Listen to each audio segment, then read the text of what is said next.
parle. Chaque jour, Charles et Carole vous présentent la leçon de l'école du sabbat.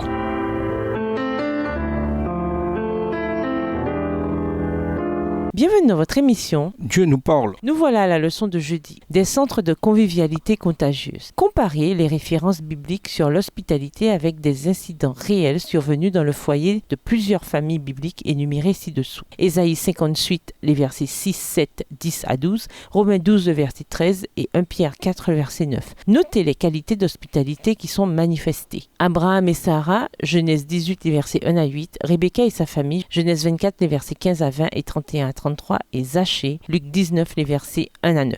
Ésaïe 58, 6, 7 et les versets 10 à 12. Voici le jeûne auquel je prends plaisir. Détache les chaînes de la méchanceté, dénoue les liens de la servitude, renvoie libres les opprimés, et que l'on rompe toute espèce de joug. Partage ton pain avec celui qui a faim, et fais entrer dans ta maison les malheureux sans asile. Si tu vois un homme nu, couvre-le, et ne te détourne pas de ton semblable. Les versets 10 à 12. Si tu donnes ta propre subsistance à celui qui a faim, si tu rassasies l'âme indigente, ta lumière se lèvera sur l'obscurité, et tes ténèbres seront comme le midi. L'Éternel sera toujours ton guide. Il rassasiera ton âme dans les lieux arides, et il redonnera de la vigueur à tes membres. Tu seras comme un jardin arrosé, comme une source dont les eaux ne tarissent pas. Les tiens rebâtiront sur d'anciennes ruines. Tu relèveras des fondements antiques. On t'appellera réparateur des brèches, celui qui restaure les chemins, qui rend le pays habitable. Romains 12, verset 13. Les besoins de ceux qui appartiennent à Dieu, soyez-en solidaires, toujours prêts à pratiquer l'hospitalité. 1 Pierre 4, verset 9. Exercez l'hospitalité les uns envers les autres sans murmure. Genèse 18, les versets 1 à 8. L'Éternel apparut à Abraham près des chênes de Mamré. Abraham était assis à l'entrée de sa tente. C'était l'heure de la forte chaleur. Il regarda et aperçut soudain 3 hommes qui se tenaient à quelque distance de lui. Dès qu'il les vit, il courut à leur rencontre depuis l'entrée de sa tente et se prosterna jusqu'à terre. « Mais Seigneur, leur dit-il, faites-moi la faveur de ne pas passer près de chez votre serviteur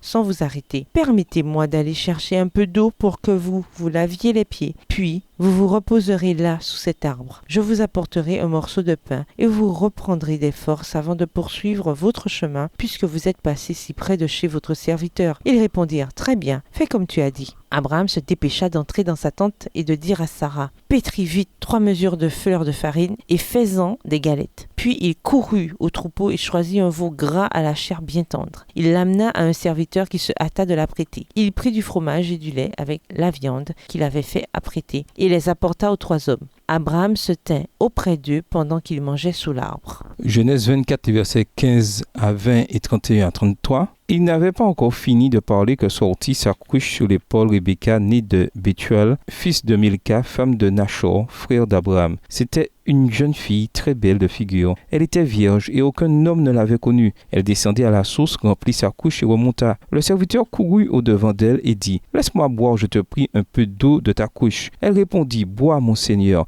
Et elle s'empressa d'abaisser sa couche sur sa main et de lui donner à boire. Quand elle eut achevé de lui donner à boire, elle dit, « Je puiserai aussi pour tes chameaux jusqu'à ce qu'ils aient assez bu. » Et elle s'empressa de vider sa couche dans l'abreuvoir et courut encore au puits pour puiser et elle puisa pour tous les chameaux. Les versets 31 à 33. Et il dit, « Viens, béni de l'Éternel, pourquoi resterais-tu dehors? J'ai préparé la maison et une place pour les chameaux. » L'homme arriva à la maison. Laban fit décharger les chameaux et il donna de la paille et du fourrage aux chameaux et de l'eau pour laver les pieds de l'homme et les pieds des gens qui étaient avec lui. Puis il lui servit à manger, mais il dit, « Je ne mangerai point avant d'avoir dit ce que j'ai à dire. » Parle, dit Laban. Luc 19, les versets 1 à 9. Jésus entra dans la ville de Jéricho et la traversa. Or, il y avait là un nommé Zachée. Il était chef des collecteurs d'impôts et riche. Il cherchait à voir qui était Jésus, mais il ne le pouvait pas à cause de la foule, car il était petit. Alors il courut en avant et grimpa sur un sycomore pour voir Jésus qui devait passer par là. Lorsque Jésus fut parvenu à cet endroit, il leva les yeux et l'interpella. « Zachée, dépêche-toi de descendre, car c'est chez toi que je dois aller loger aujourd'hui. » Zachée se dépêcha de descendre et reçut Jésus avec joie. Quand les gens virent cela, il y eut un murmure d'indignation. Ils disaient, « Voilà qu'il s'en va loger chez ce pécheur. Mais Zachée se présenta devant le Seigneur et lui dit « Écoute, maître, je donne la moitié de mes biens aux pauvres, et si j'ai pris trop d'argent à quelqu'un, je lui rends 4 fois plus. » Jésus lui dit alors « Aujourd'hui, le salut est entré dans cette maison, parce que cet homme est, lui aussi, un fils d'Abraham. » L'hospitalité répond aux besoins fondamentaux de repos, de nourriture et de partage de l'être humain. C'est une expression tangible d'amour qui se donne. Jésus attachait un sens théologique à l'hospitalité quand il a enseigné que nourrir les affamés et donner à boire à ceux qui ont soif étaient des services qu'on lui rendait. Matthieu 25, versets 34 à 40. Employer sa maison comme ministère peut aller du simple fait d'inviter ses voisins à un repas à une hospitalité plus radicale qui consisterait à prêter une chambre à une personne victime de violence. Cela peut impliquer la simple bienveillance, une occasion de prier avec quelqu'un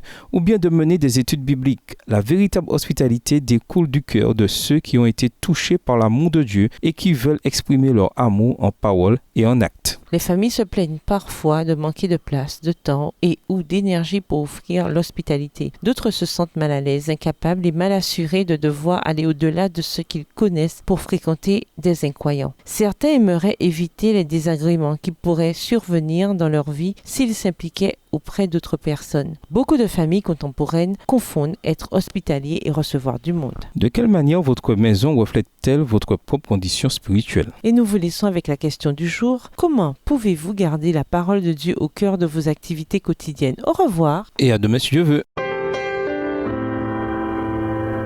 Dieu nous parle. Chaque jour, Charles et Carole vous présentent la leçon de l'école du sabbat.